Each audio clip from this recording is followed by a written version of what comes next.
Welcome, listeners, to a brand new bonus episode of Oh My Word Podcast. And today we've got an awesome treat. We have Ray Buffer, an actor, singer, voiceover, recording artist, voice actor, person, and many other things. Ray, welcome to the podcast. Well, thank you for having me. Thank you. I'm all those things and anything else you need me to be. And now you're a podcast guest. There you are. I'll Yeah. add that to my resume. Right. So just as a general thing, we always start off with asking our guests, how'd you get into this? What came first? The singing, the acting, however long or short you want to give that answer.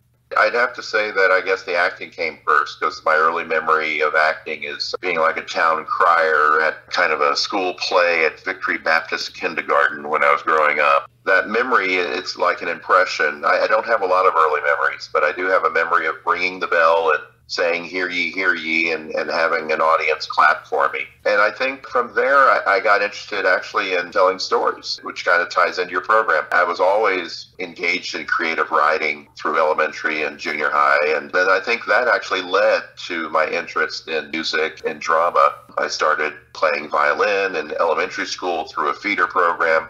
Then that evolved into string bass and viola and chorus singing. And then that evolved to drama and musical theater. And in high school, I was in musical theater productions. And I was the kid in high school who the coaches were after because even at 15 or 16, I was 6'2". I'm now 6'4". They were after me to play football. And I was the kid that got a note from my doctor saying that I had migraines and I couldn't take PE so that I could have an extra elective. I could be the kid that had orchestra, band, chorus, and drama all at the same time. Kind of like where I went. And then when I went to college, I specialized in musical theater. And that was the career I had coming out of university. That's what I took with me through Florida, where I grew up. And when I moved out to California in 2000, I had to shift gears because immediately I realized I didn't know anyone out here. And the credits I had as a big fish in a small bowl in Florida didn't do me any good out here, and I had to also reinvent myself within film and television. So I kind of basically started over and built myself up from there.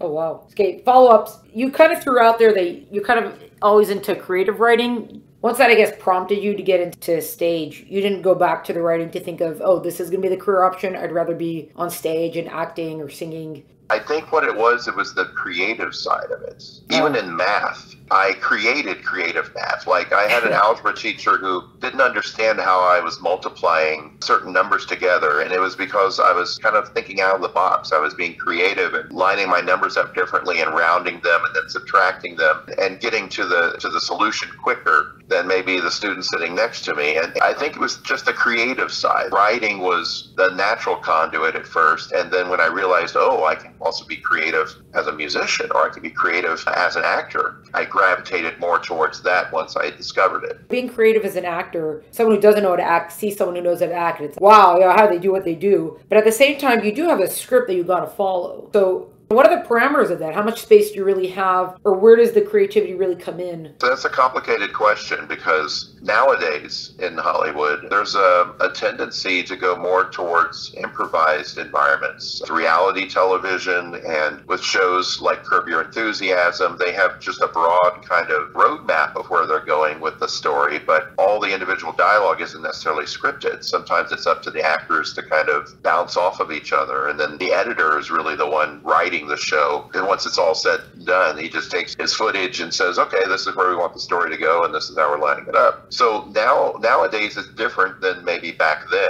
when I was studying. But even when you're learning Shakespeare, you have to break up the beats. You have to understand what's written. You have to understand the words. You have to understand the message. And then you have to delve and you have to understand the message that isn't being said. So you have to read between the lines, and even though it says one thing, you might see the motivation of the characters different, or they're saying the opposite of what they really mean. Then you have to get into the psychology of what's being said by that character and delve into that. So there's a lot of different layers you can go through.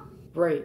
That makes sense. And also what you said about the editing is so Because sometimes you wonder, once a film comes out, you're like, who wrote this? But they might have chopped out a scene that was an important scene, and that's why there was like a gap somewhere or something like that. I know a lot of artists, they get pissed because either something they wrote got chopped up, or there's quite a few stories out there where even a A-list actor is in a film, and he goes to the red carpet event for the premiere of the movie, and he sits down and he's watching the movie, waiting for his scene, and it never arrives because he was cut completely out of the movie. Oh, wow. No one bothered to tell him before he put on his tuxedo and did all the press junkets and went to sit down with his significant other to watch the movie. And there's a few occasions where that happens. And then on the flip side, you can also have an awfully written script with bad acting, but you have a really good editor, and all of a sudden the thing actually looks really good because the editor is so good. So it all works together or it doesn't. It's funny, writing is not so different, because if you got a good editor, they know how to push you. And you don't have to worry about other people involved, because it's just you and the editor, not a bunch of actors.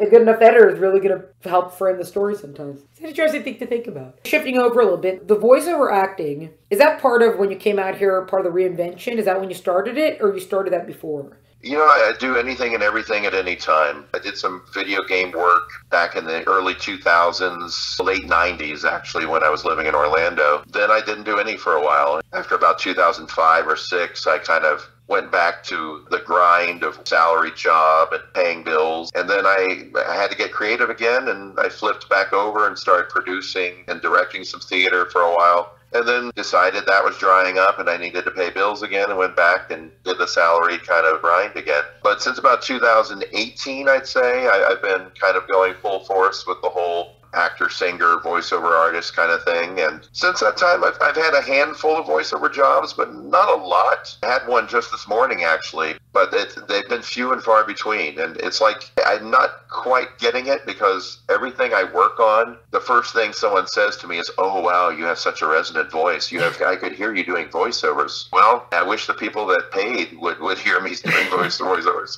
But it could be my demos. It could be the things that I'm self-recording, because now the industry has gone. We don't go to auditions as much anymore. We don't have castings because of COVID, and we do a lot of self-taping at home now. It's the new easy way to submit for jobs. But by doing self-tapes, you have to be your own cameraman, your own costumer, your own lighting person, and then you have to try to make sure that your self-tape is better than the next person's self-tape, and it becomes kind of convoluted. It was easier at the beginning, and now it's gotten to the point where every casting director, every producer has a list of things you have to do, and they're all different every time you do a self-tape. And so it takes a lot of time, and then it takes a lot of time to upload the self-tapes so that they can be seen. And it's a different world, and we're just all adapting to it. Yeah.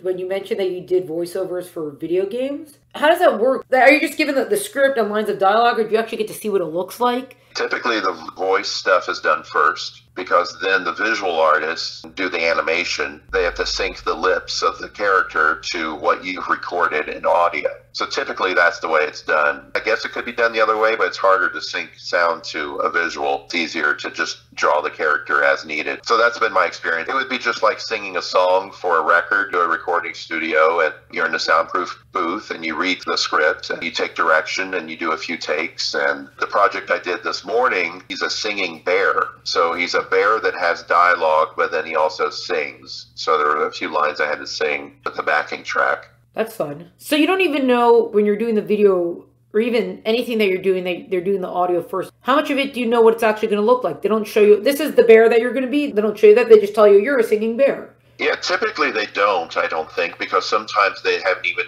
conceived the visual. Usually they might have a storyboard or an image that can show you this is what we're thinking the character's going to look like. This project I did this morning, they actually did show me, because it's an animatronic bear that they're going to be using. So they have to program, I guess, the bear's mouth to move in sync with what I was saying. And interestingly enough, since you asked, there were times this morning as I was recording that I would say words like Goldilocks, but the triplet rhythm, Goldilocks, Goldilocks. But if I say it too fast, they know already that the animatronic bear's mouth will not work fast enough to sync. So I'd have to spread it out a little bit, Goldilocks, so that they had time to move the bear's mouth once it gets time to program it. Little interesting things that happen that you learn. Does it make it easier or harder, or it's all the same to you if you've actually seen what it looks like? Is it easier to get into the voice you've got to do? It's kind of a funny story because when they called me to do this part, let me back up a little bit and say that one of the challenges of auditioning for an actor is not looking in the rearview mirror at something you've auditioned for. The best thing psychologically an actor can do is throw the sides away after they've done the audition and forget about it. Because there, a lot of actors stop being actors because they psych themselves out. They have this running monologue in their head. Oh, did they like me? When are they going to call me? Oh, I felt really good about that. Why haven't they called me yet? Maybe they didn't like me. I wonder if they got my tape. Did they see it yet? You have all this anxiety that can build. And one way that I combat that is out of sight, out of mind. I throw the script away as soon as I've recorded it, and I forget about the project. So 2 weeks later, they call me and they say, hey, we want you to be the bear in this project. And I'm like, okay. And I'm thinking, well, am I going to be a live action bear? Am I going to be in a costume? Are they doing prosthetics, or is it just a metaphor? So I'm actually thinking it's a live action job. And then the night before I have to go in, they say, oh, no, it's just voiceover. You're going to a recording studio and we're going to do an animatronic bear. And here's a picture of the bear. Here's a video of how his mouth moves. And I'm like, oh, okay. But, you know, I find that out maybe the day before I go record. And so I guess the point of my story is that we have to go with the flow, because sometimes we don't have a lot of information and we purposely forget. Because if I have 25 things I've auditioned for, I don't remember every project and keep it in my brain. Right. That sounds like writers trying to query agents or publishers, because you could sit on that for a long time and then it's the same soundtrack. The monologue will start playing of, did they like me? How come I haven't heard from anyone yet? Right. Okay, so using this bear specifically, now that we have this to focus on, when you saw the bear, you saw the way the mouth moved. Is your thought just, okay, they like the timbre of my voice, like my pitch, I just got to go in there and just do something? Or do you try to give the bear a personality now? Or you have to wait for the script to see what the bear is kind of like? Like, what is that like? Those are all valid questions. I asked some of them, and actually I pointed out to the writers that some of what they wrote was a little counterintuitive, because when I think of a bear, I think of Smokey the Bear. You know, only you can, you know, avoid forest fires. Whatever. You know, it's like, but he's got a low and slow voice and delivery, and that's why I think of bears as these lumbering creatures. But the rhythm of the music, and there was a little demo track of the dialogue of the writers saying it in the space that they had in the music, because with musicals, in general, sometimes you have a measure of rest in which dialogue can be said, and then you have to clear in time for the next vocal line and the next measure. So you might have 4 beats to say 3 sentences. So what that does is it compresses and speeds up the dialogue. My point to the writers was, I think of a bear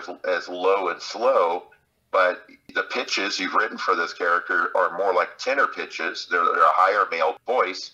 And that's also very fast. It's a very, very, very speedy. So there was a little bit of resistance because I was fighting my instincts for the character. And they wanted more of an R&B delivery. So I just tried to channel that, make him a little soulful and get the words out quickly, put them an octave higher in my voice, and the job is done.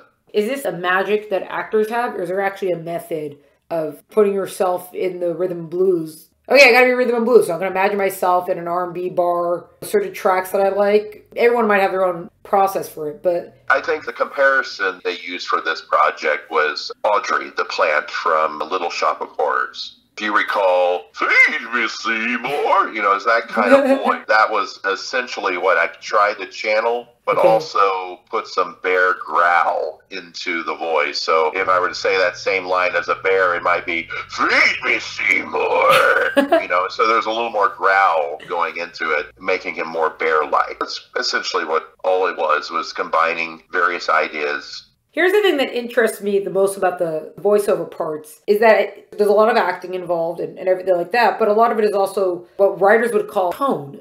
So when they're telling you, oh, go lower or higher, you just kind of, okay, I'll just pitch my voice lower and hope this is what they mean? Or is there actually something more to it than that?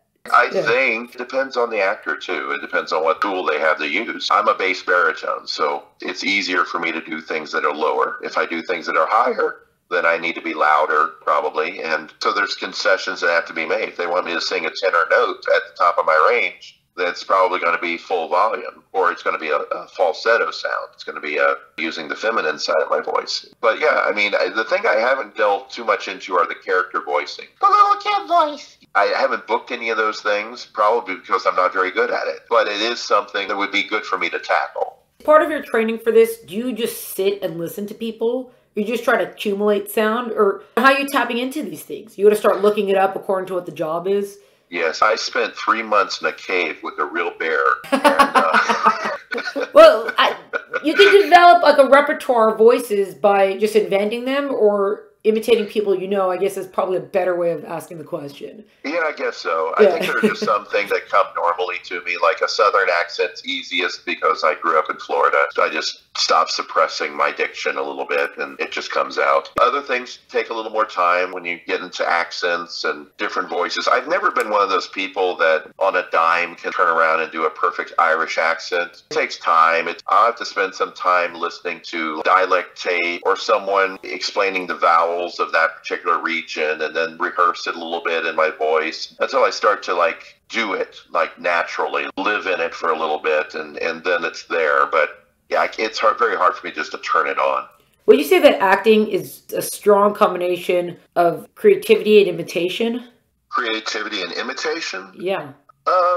Yeah, I don't think it's necessarily imitation because it's listening, really. It's taking what happens around you and channeling it into your response through the written dialogue. It depends on what you're being given around you. If you have an actor who's saying their lines a certain way, it's going to affect how you respond to them, even though the dialogue is always going to be the same. Your inflections, your tone, whether you're angry in your response or mundane or happy or sad, it's all going to be influenced by what you're listening to. So I think it's creativity and listening and responding. It's just funny that so many things that you're talking about with acting, I could almost transpose a word and use the exact same thing for writing. Channeling what you've got around you. Yeah, writers have to be able to do if they're going to write about life. Or I mean, it's obviously a different skill set, but it's interesting how there's a lot of familiar tools, I guess you could say. I don't know too much about the controversy around the issue, but I know there is an issue with actors sometimes feeling like they should be credited as writers on shows because there is now such a drive towards the improv side of things. Sometimes a director will just let an actor go completely into left field. They'll create monologues on the spot, but they're in character doing it. It's a pouring out of emotion within that character, or it's what they feel because now they've been surrounded by the set and the other actors and the situation that they're in and how they feel the character would respond to that situation, not necessarily what the writer told them that they should feel. And so then they do it and they film it and the director decides to use it. But that actor doesn't necessarily get a writing credit for that scene, even though the writer didn't actually write all the words in that monologue. So it's interesting. That happens more and more frequently, I think. It's going to be writers are going to start licensing their characters. We figured out the solution. Look at that. And then just to also ask, when you are doing the voice acting or coming in to do this character, are you given all the specifics as far as the characters like whatever the emotional tone they're looking for, cadence or anything that would be involved in it? Or are they kind of like, well, he's a happy bear, but happy can mean 100 different things, and as long as you're sounding upbeat, they're willing to hear what you'll come up with? Yeah, I think they leave it up to me to explore a little bit, and then if I don't explore it the right way, or the way that they've preconceived in the back of their mind, then they'll come out and say, oh, well, try it this way. Or think about, he just can't wait until she leaves. So give me the impression that he's in a rush and he just wants her to leave. So then I redo that scene and say those lines and with that kind of a mindset. It's a collaborative process. Sometimes I will go in a direction that they haven't thought of, really, and they wrote it. But they like it. It's a creative direction they hadn't considered, and we keep it. And then sometimes I go completely opposite of what they intend, and then they have to reel me in and say, well, no, we want it to be more like this. Does it take a long time, the recordings? Or does it depend on who's behind the wheel, kind of? Yeah, it all depends. It depends on the experience of the people you're working with. Sometimes it can take a long time, and sometimes it can be one and done. That's the actor's dream, is to do it in one take. Sometimes the take they like is the one the actor doesn't like. And that's kind of hard because then you feel like, wow, I don't even know if I want to hear this thing once it comes out because I don't really like that take. Have you ever heard something come on that you've done and you're like, wait, that's me? Oh, yeah, yeah. Or I've seen things come out that I've done and I've swept it under the rug and I won't tell anyone about it. Moving right along, moving Yeah, right moving along. right along. Don't look that way. Right, yeah. Have you ever thought of or tried audiobooks, or is that kind of different than the voice acting? Because it's a much longer, more invested thing. It's not kind of what you're looking for. Yeah, it's a longer form. Yeah. I actually did a couple of spec audiobooks. I uploaded up to YouTube. They were like short stories. But I kind of wanted to put them out there just in case anybody heard my voice and thought, hey, I'm a self-publishing my book and I'd like him to do my audiobook, and or whatever the case might be. So yeah, I have a couple up on YouTube. So if they Google my name and audiobook, or probably just throw my name in Google, it'll come up. They were like public domain stories. Yeah. Did that feel similar to you as just a regular recording job, or did that feel a little bit different reading a story? Well, what's different is that in some cases, especially if there's lots of characters, you have to come up with a little bit of a different voice and inflection for each character. So that is kind of fun. But when you're doing the feminine voice, you're a little softer in your delivery, and then you're doing the man voice. It's interesting to try to figure out, okay, well, I've got 3 characters I need to distinguish between. How am I going to make them different and still be consistent in voicing them so that a listener can say, okay, I'm following this without being told. And then she said, and then he said, right. I enjoyed it. I wouldn't mind doing more of it. The straight narration is easy because then it's just one voice. You're just reading the story. But when you get into character voices, that's where it gets tricky. But it's fun. In a story, you'll have more detail about whatever's going on. Does that get you into character more, or it's not necessarily? The hard part, there's probably easier ways of actually doing it that maybe I don't know because I'm not a recording engineer, but it's just getting the voices consistent. If you got 3 characters and they're all pitched differently, you want to make sure that when you go back to the female voice that you're still in the same timbre, you don't make her sound different when you go back to her line than she sounded the last time she spoke. And when you're going between characters, that can be tricky. It's probably better to find a way to record all the lines of one character at one time and then edit them together.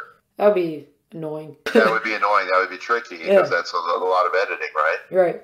I know some people keep sound files on the side if they have to rehear the voice that they use. Yeah. Everything's time. And then one more question about that, and then we got to ask about one more thing that we said we'd talk about. Does it feel different when you're in a recording booth than being on stage? On stage, one of the biggest things is that you have instant audience feedback. You could maybe possibly sort of adjust as they're going along according to that, or it's just the feel of it is different. Or when you're in a booth, you're in front of a mic, you're just channeling that actor part of you. And so whether or not you're hearing the applause, you're in the moment, you're doing it. Does it feel is it same, different?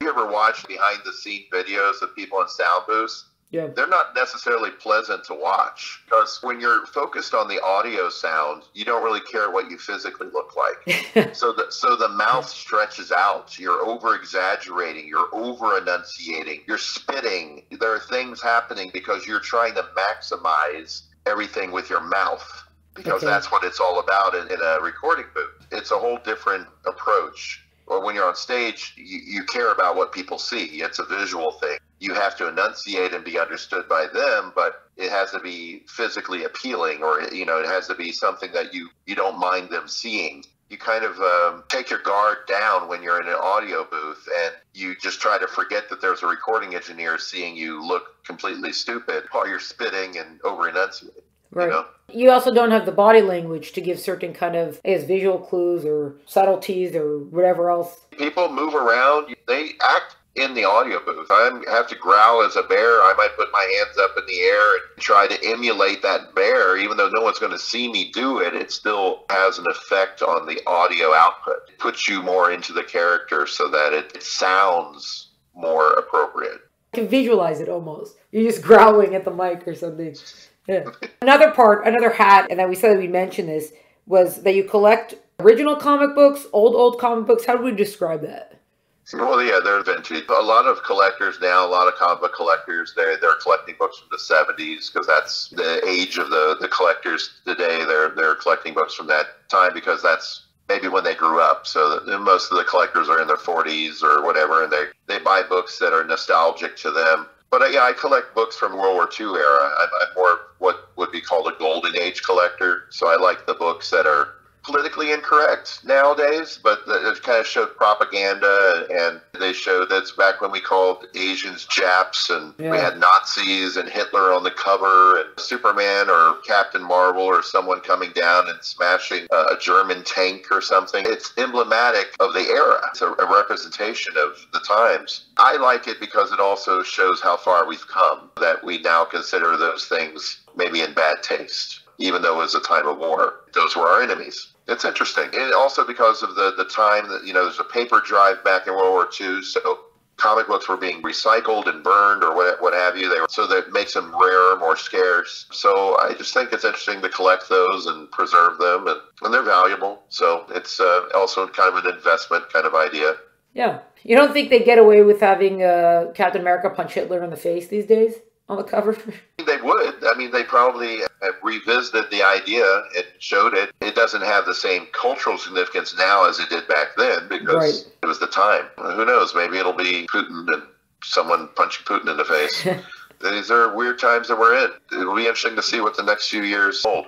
Right. Do you also read the more modern comic books, or you're just strictly Golden Age comic books? Yeah, I mean, I look at them, I look at where they're going. My nostalgia factor is from the 70s and 80s when I grew up, so occasionally I'll pick up something that I used to have when I was a kid, or that I used to have in my former collection before I gave it up. I see where things are going. We live in a world now where it seems like 80% of the movies are comic book adaptations. Yeah. And back when I grew up in the 70s and 80s, it was like that was the time when Superman the movie and Batman the movie, and those were just coming out. We were just beginning this avalanche of comic book adaptations. That's the ones that hold a special place in my heart. But I enjoy seeing all the new things that are coming out now, and it's almost an overload. Yeah. Do you kind of see, and it's very possible this is a question that's not so simply answered, in case you have a straightforward answer for it, would you say that you kind of see between the changes that occur in the comic books and the way people are now, do they feed each other, do you think, or does one come before the other?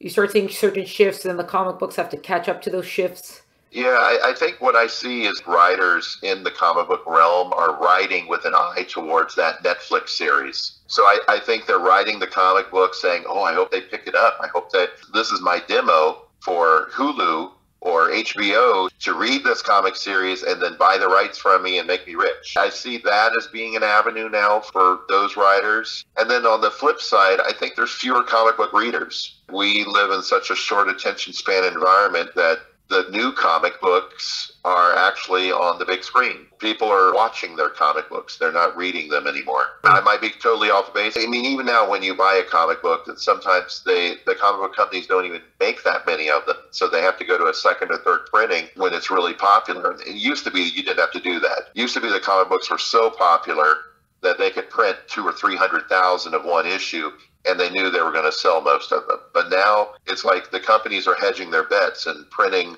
a limited run and then printing more if they need to.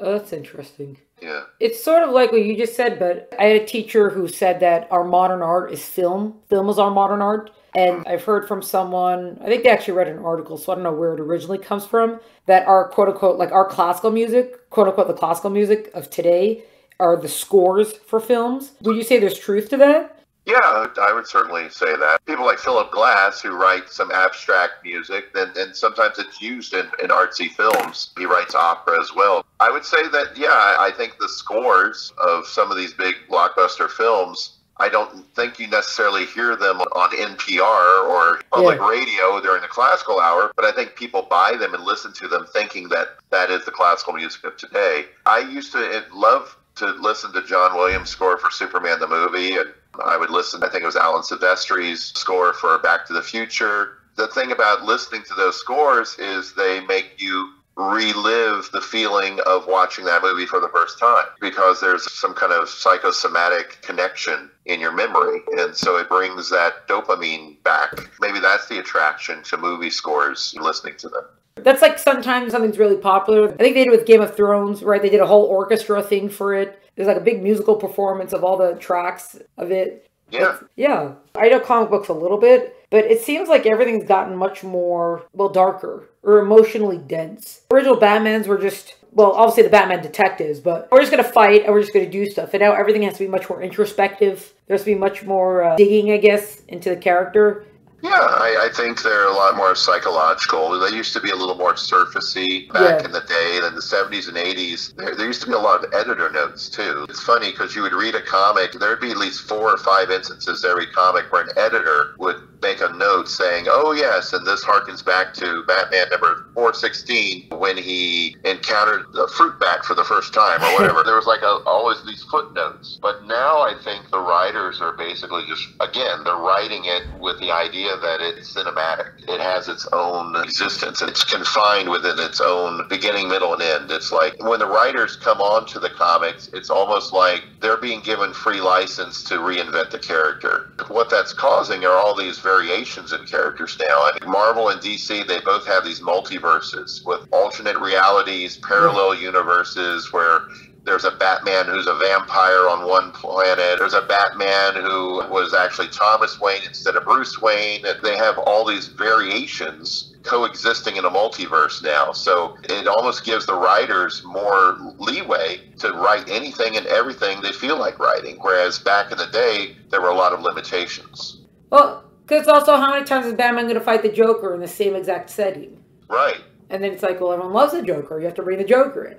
Well, yeah. Oh, he escaped. He escaped the asylum again. Okay. It's almost like how many times can you watch Shakespeare? That's why theaters now, they'll take the Tempest, and instead of putting it in the period it belongs in, it'll be the Tempest on the surface of Mars, or the Tempest on a space station. And so I think the same thing's happening with comic books now. How many times can Batman fight the Joker? Well, this is Joker if he was born on Krypton, or this is the Joker of Earth 419, where he's permanently a child. They invent these variations so they can retell the same characters in different circumstances. Yeah. Okay. I got one more question and we're going to wrap up. And only because you just mentioned it. They say, oh, how many times can you watch The Tempest? Have you ever been, and this is for you personally, you've played a role of something that's either a familiar role or that somebody great once played it. Do you go and watch, let me see the great doing Hamlet before I do Hamlet? Or is it just, this is about me coming on with my version of it? Yeah, I think you watch it to see where they got their inspiration from. The greats, their performance is also based on the set and the director and the co-stars and the time and the costumes. My performance in that same role is going to be different because it's a different time, it's a different place, it's a different group of people putting it together. And the stimulation, the outside forces are going to be different on me. If I'm listening as an actor, and I'm observing my environment, I can't have the same performance that someone else had 40 years ago because I'm in a completely different situation. So it might be the same character and the same lines, but I think my delivery is going to be different. And also the tools I have to use are different. I'm not in their body, I'm in my body. So I have to do it to the best of my ability with my voice and my body. When I did Seven Brides for Seven Brothers, I did a brief run of that. I would watch Howard Keel. Yeah. And he would sing Sobbin' Women and A Woman Ought to Know Her Place. And I would kind of see where he was going with it. And I would say, well, I understand that, but I'm going to try it this way, or I'm going to do it a little different, or maybe I'm going to pop up the octave on this note because I can do that with my voice, and maybe he could too, but he didn't choose to. You make different choices. That's a really good insight of how kind of like the same story could be told, and it could always be told differently. That's good. I'm gonna end with that because that's really, really good. I mean, everything else was also good, but this is really good. I want to give you fresh. It's very insightful. It's very good. I like this. Anyways, we always wrap up with this kind of fill in the blank of, I really like it when either stories, actors, directors, anything that story like does X, and I really don't like it when any one of those do X. So how would you fill in the blank for that? Well, I would just say that being in the industry, I tend to always guess correctly when I'm watching like a whodunit or a mystery, or I can spot the red herrings. So I really like it when a writer surprises me. And what I don't like is when they give me some obvious red herrings and I detect them right away. There's a lot of foreshadowing in stories, where a writer will plant an idea and try to sweep it under the rug so you barely notice it, but it pays off later in the story. I hate when I notice those things. It takes me out of the story. But I like it when they can sneak it by me. Well, are you looking for it, or kind of both? I think I naturally kind of sense to keep my radar up for it, But there are a few times that I'll have my ears up and they'll give me a good red herring and I will be convinced that it's going to pay off at the end, and actually it goes completely different. Can you say the last film off the top of your head or story off the top of your head that did surprise you? What I'm watching now that I'm actually pretty engaged in is From, From. I think it's on Epics or something. It's a series, and it's one of those that won't let you watch the whole season at one time. You have to wait each week for a new episode. Oh, they have those still? I don't know what's up with that. Yeah. I'm so spoiled by all these streaming services. It has the actor who was in Lost, and he's in a very similar story here. From it seems to be patterned after Lost, because it's this group of people that find themselves in a small town and they can't escape. They can't escape from the town, and they don't know why they were chosen to be together in this one place. And there are trees that you can drop things into, and things will like drop from the sky when you drop them down a tree. There's some kind of law of physics, metaphysical, alien, weird, purgatory kind of theme going on here. And it's a mystery. So it's one of those things where you can't quite put your finger on yet. It's like Lost. Very good. I recommend it. Oh, very good. Well, Ray, thank you so much for joining me today. So I don't know how we were able to only talk about so few things when you've got so much to talk about, but we managed. Somehow we managed. Well, I'll come back sometime, but it was pleasant talking to you too. This was a bonus episode of Oh My Word podcast featuring actor, singer, voice recording artist, Ray Buffer. To find out more about Ray and his work, please check out the link in the episode notes. To find out more about Oh My Word podcast and to keep track of all the great stuff we're up to, please follow us on Instagram at Oh My Word podcast, or check us out at el10mountain.com. Music is by Tim Burke. Thank you so much for joining us. Catch you next time.